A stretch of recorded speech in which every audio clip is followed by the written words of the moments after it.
Hunting the coins here. Today I'll be going over 5 different ICOs in my first ever ICO hunt. Let's begin. So the first ICO is HybridBlock. HybridBlock wants to create an all-in-one cryptocurrency trading ecosystem, a trading platform, a learning hub, and a terminal for cryptocurrency quotes and trading. The co-founders is Apollo Ono, an 8-time Olympian, and Ron Zhao. They want to create Tether 2.0 on their exchange and become the Coinbase of Asia. We've all seen what happened to Tether, and I don't think creating a Tether 2.0 is the way to go. If they have a $50 million cap, and the pre-sale is targeted at Chinese market.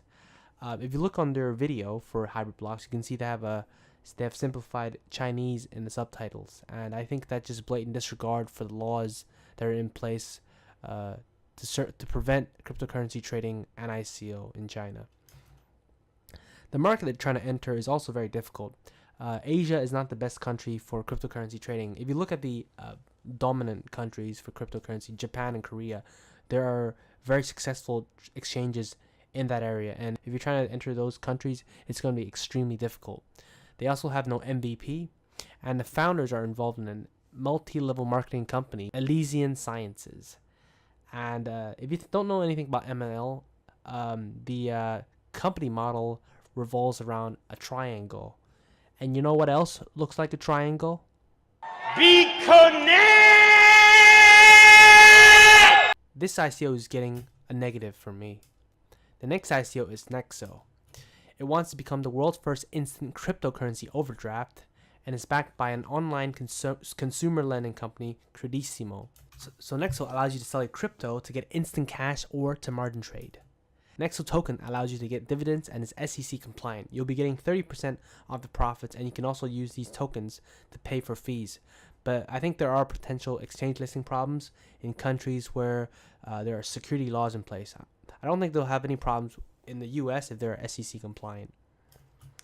They also have very good advisors, Michael Arrington, who is the founder of TechCrunch, and they also have Trevor Kovrko, who is the founder of Polymath, a very successful ICO, a very successful security token ICO. They have a very high cap, however, the token distribution is pretty excellent. 70% of the tokens will be given to the ICO participants. So I'm giving this a positive. They have a very high cap of 50 million, however, they have a pretty good distribution, 70% for the ICO participants. I'm giving this ICO a positive. So the next ICO is Endor. Endor wants to create the Google for predictive analytics with a decentralized protocol, and it will use social physics to study human crowd behavior. So essentially, it will be a search engine where you could input questions, and they'll use mathematical models that study human crowd behavior and give you an answer. So you can ask Endor which cryptocurrency will have the best performance next year or next month, and they'll use mathematical models based on past human behavior to give you a prediction. They have worked with Coca-Cola and Walmart to study their market campaign effectiveness. The Endor tokens can be used to make prediction requests, and blockchain data as well as off-chain data sets can be used to get a prediction. They have a strong team from MIT with Alex Pentland as a co-founder. Alex Pentland has also advised the Enigma ICO. One of the problems I have with Endor is if the prediction engine is successful, why don't they just keep it for themselves? If you're making tons of successful trades, why not just keep the prediction engine for yourself and make lots of money while doing it? Why make it open source? Why make it open to everybody?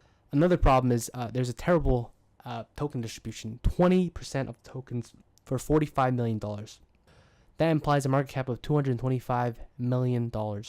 Because of the terrible token distribution, I'm going to pass on this ICO. The next ICO is Mainframe. Mainframe is a decentralized messaging platform focused on privacy and anti-censorship. At the same time, they'll provide incentive to participants for routing data and storing files. Personally, I don't think that ordinary people will pay to send individual messages. I think only businesses with sensitive data will use this service. And I think there are cheaper alternatives for people who really need private communications, such as having just 2 independent nodes encrypting messages and then sending it to another participant. Why would you rely on an open peer-to-peer network for sending encrypted messages? I don't see as a project with long-term potential. I'm not really too sure if Mainframe will gain massive adoption unless they manage to keep the cost of sending messages and file on the Mainframe protocol extremely cheap. I'm not too sure if I will participate in this ICO. So the last ICO on the list is CardStack. CardStack wants to build an experience layer, a simplified user layer for the decentralized internet, combining the cloud and different blockchains together. And they will create a simple entry point for all dApps using the card token for people with no blockchain experience. The main problem I have is, do we actually need an entry point token? Wouldn't this make it more complex for developers and also increase the fees because you have to convert the card token to the native dApp token? And also, there will be a dilution of the ICO's participants token because additional tokens will be mined. So in the end, the ICO participants will be only getting 20% of the total token supply. Also, they'll need lots of dApps to use their framework and ecosystem for the project to seed. And at the moment, I don't see any projects that are planning to use CardStack in the near future.